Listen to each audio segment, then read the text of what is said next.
নমস্কাৰ, এটি গুৰুত্বপূৰ্ণ বাতৰিলৈ ষ্টুডিঅ'ৰ মজিয়াত মই কৃষ্ণা ভূঞা। চাওঁ আহক আজিৰ সংবাদ। যোৰহাট চহৰৰ এগৰাকী আদৰ্শ আৰু স্বাৱলম্বী অসমীয়া মোহন গগৈ সৃষ্টি কৰা জলপৰী নতুন প্ৰজন্মৰ বাবে এক অনুপ্ৰেৰণা। নিউজ নাওৰ এক ৰিপৰ্ট।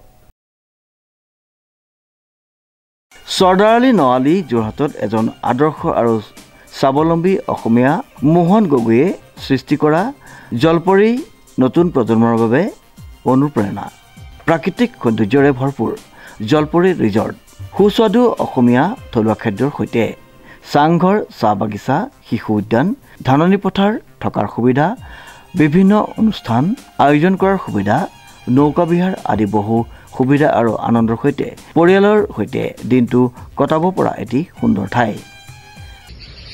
মোৰ জীৱনত যিটো ভাৰ ল'লোঁ 97ৰ পৰা মই বহুতো ভাই, কোনোবাই দাদা, বৰদেউতা তেনেকুৱাখিনিকো মই সংস্থাপন দিয়ে আহিছোঁ আৰু আজিলৈকে মই কোনোবাই ক'ব যে সকলোকে সংস্থাপন মানুহ চাইছে দি আছোঁ আৰু ইমানেই আৰু।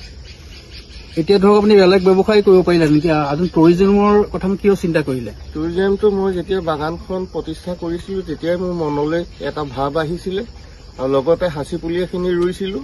মই বোলো এই সাঁচি পুলিখিনি যেতিয়া ডাঙৰ হ'ব এইখিনি বিকি পানি মই এনেকুৱা প্ৰজেক্ট এটা কৰিম বুলি। কিন্তু ভগৱানৰ কৃপাত ফিচাৰী ডিপাৰ্টমেণ্টৰ পৰা কিবা অনুদান এটা পাই পানি এতিয়া চাচিখিনি হেদেই থাকিলে, চাচি নিবিকাকে আগতীয়াকৈ এইটো প্ৰজেক্ট ভগৱানৰ কৃপাত জন্ম দিয়া হ'ল। 2022 চনৰ শেষত 2023 ডিচেম্বৰত মই লাই খুঁটা পুতিছিলোঁ। আমাৰ কোনোবাই ফিচাৰী ডিপাৰ্টমেণ্টৰ কোনোবাই DO ছাৰে তেখেতৰ আণ্ডাৰত লাই খুঁটা পুতা হৈছিলে আৰু যোৰহাট জিলা উপায়ুক্ত মহোদয় শুভ উদ্বোধন কৰিলেহি 2005 চনৰ ফেব্ৰুৱাৰী 4 তাৰিখে। 2022 চনৰ নহয়, 2005 চনৰ ফেব্ৰুৱাৰী 4 তাৰিখে শুভ উদ্বোধন তেখেতে যোৰহাট জিলা উপায়ুক্ত মহোদয় শুভাৰম্ভ কৰে। আপোনাৰ কি কি সুবিধা আছে? মানে আমাৰ যদি ধৰক আহিব বিচাৰে আমাৰ অসমৰ বিভিন্ন প্ৰান্তৰ ৰাইজে, আপোনাৰ কি কি সুবিধা লাভ কৰিব? মই ইয়াত সুবিধা বৰ্তমান থাকিবহি পাৰিব আৰু কোনো বটিং কৰিব পাৰিব আৰু খোৱা বোৱাখিনি ৰেষ্টুৰেণ্টত খাব মেলিব পাৰিব আৰু সৰু সৰু কণ কণ ল'ৰা ছোৱালীয়ে খেলিব পৰাকে উদ্যান হিচাপে সৌন্দৰ্য পৰিৱেশ। আপোনাৰ চাহ বাগিচা আছে ধৰক। হয় হয়, চাংঘৰো দেখিছো আমি ইয়াৰ পৰা।